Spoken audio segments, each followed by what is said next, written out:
What's going on, guys? It's Brandon back here again with another video. We're getting a few videos done here. And this is the time where I'm going to bring up where I'm going to be going on a trip, and it's going to be starting on Wednesday, and I'll be gone for 10 days, so there'll be no videos during that time span. Of course, that'll be over the draft, that'll be over free agency, and all of those videos will be done after I come home. I'll do probably a pre-free agency video where I highlight all the trades and re-signings that have been made. But yeah, just want to let you guys know. And now we'll get into the review of the playoffs, the annual review of the playoffs I do every year. I look at my predictions, and then I look at what actually happened. But since my predictions were so off this year, I'm not going to bother looking back at my predictions. So we got the entire playoffs on the board, how it started, and let's start with how it ended. We'll go through each series, and that's how we'll go through this.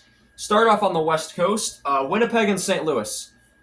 Um, Winnipeg did not look good in this series. Overall, they probably shouldn't have won this series. I thought St. Louis was the superior team throughout the 7 games.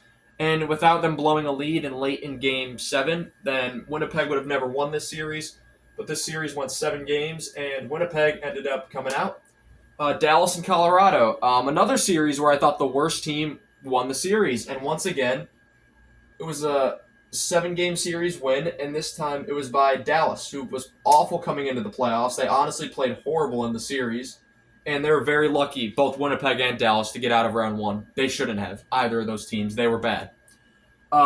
Vegas and Minnesota. This one was no surprise. Vegas ends up taking the series in 6. If you actually thought Minnesota had a chance, I'm sorry, you are delusional. I'm just kidding. I'm not that mean. But I'm surprised. I'd be very surprised if anyone had Minnesota coming out of that series. And then finally in the West, LA and Edmonton. LA had a dominant start. They made Stuart Skinner look like the worst goaltender to ever exist. And then Edmonton puts Pickard in. They win 4 straight. And for 4 straight seasons now, LA has been eliminated by Edmonton. So what do they do next is going to be a question. In the East, Toronto and Ottawa. As much as I wanted to take Ottawa in this series, I did not think they were going to win, but they put up a damn good fight against Toronto after going down 3 games to none. They put a scare into this fan base, but Toronto ends up coming out on top in 6 games. Next, you have Tampa and Florida, and this was a series that I said the winner of this series could end up winning it all, and that's exactly what happened.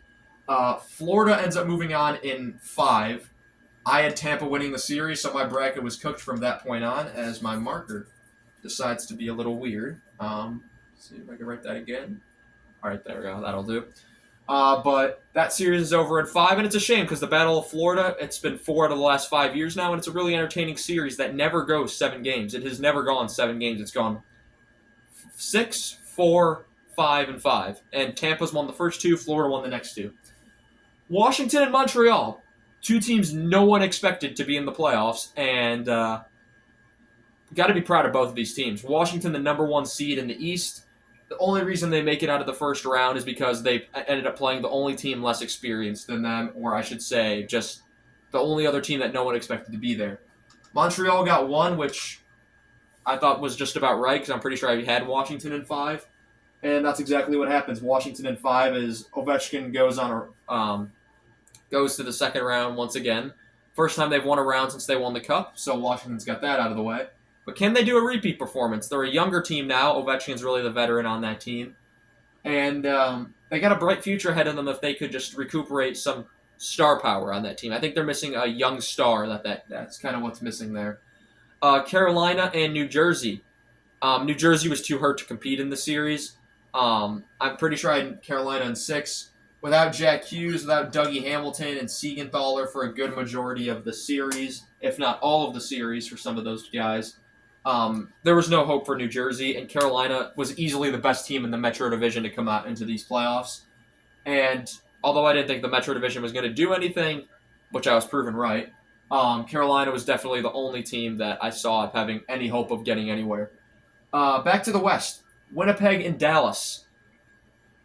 I really didn't know what to say about this series. Hellebuck was awful on the road. He could not play at all on the road, and because of that, Dallas ends up winning this series in 6 games as they return to the conference final for their 3rd straight season. And since 2020, I believe that is 4 times. So Dallas very consistently in the conference final, but the problem is getting over that hump. They lost to Vegas in 2023.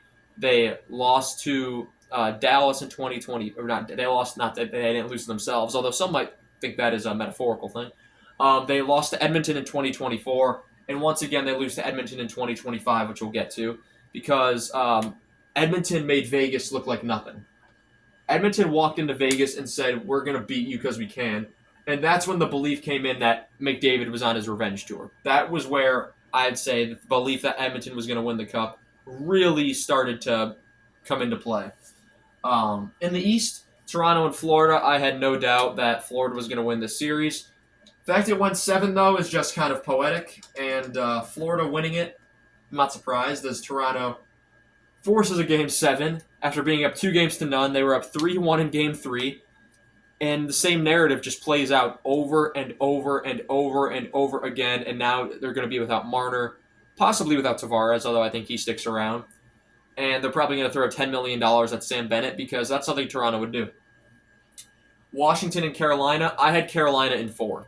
I remember saying that in my bracket. That was one of the most people said that was one of the most eyebrow-raising things out of when I showed my predictions off, not to like in the comment section, but just in general, people I talked to about hockey. They were like, "Really, Carolina in 4 after what season Washington had?" Washington is not built for the playoffs. That was the first thing I said, and they got 1 out of them. But overall, I was proven right. Carolina wins that series in 5. And we have a repeat of the 2024 conference final in the West and a repeat of the 2023 conference final in the East. Dallas and Edmonton once again, and it ends quicker than it did the last time. Edmonton takes the series in 5, and the aura of McDavid's revenge tour grows even more. The way that he just smashed through LA after going down 2-0, he won 4 straight. They beat the top-seeded Vegas in 5, so now they're 8-1. They beat Dallas in 5. They're 12-2 over their last 14 games. I was pretty scared of Edmonton going into that final because look at what they just done to the top teams in the Western Conference. In the East, Florida goes up 3-0. Carolina hasn't won a game in the conference final since 2006. They get the 1. They get Game 4, but in the end, it is Florida who goes on back to the Stanley Cup final for the 3rd straight season. They dispatch Carolina in 5. We've talked about the Stanley Cup final a lot already. We talked about the series. We reviewed every game. We talked about the review of the entire series as a whole. So I'm not going to spend too much time here. But overall, Florida does take out Edmonton once again, this time in 6 games. Although I did think it was closer this time around. And Florida now has 2 Stanley Cups under their belt in 4 appearances. And people are going to blame the state tax thing, even though it hasn't benefited anyone in Florida except for, unless you want to count 2004, of which no one expected Tampa to win that year either. Although they were the top seed, no one was saying, "Oh yeah, Tampa Bay, they're going to win the Cup." It wasn't until 2020 where Florida teams consistently started winning. So, conspiracy all you want. There is none. There's nothing to it. League's rigged my you know what. That's my attitude towards people that say that the league is rigged. Anyway, guys, that's a review of the playoffs and exactly what happened. Let me know down below. Did you enjoy these playoffs? I know a lot of people have been saying it was a boring playoffs. Compared to other seasons, maybe. 7 games in the first round. Teams that shouldn't have won winning in the first round. Cough, cough. Winnipeg and Dallas. But yeah. So that's going to be all I have for you guys in this one. Let me know down below if you enjoyed this video. And yeah, so I'll be going on a trip, and I'm going to put this in this video here just so people know about it. If people choose not to watch the video and wonder where my content is, oh well, that's their mistake for not watching this video. I'm just kidding. I want to thank you all so much for watching this video, and I shall see you all in the next one. Have a good one.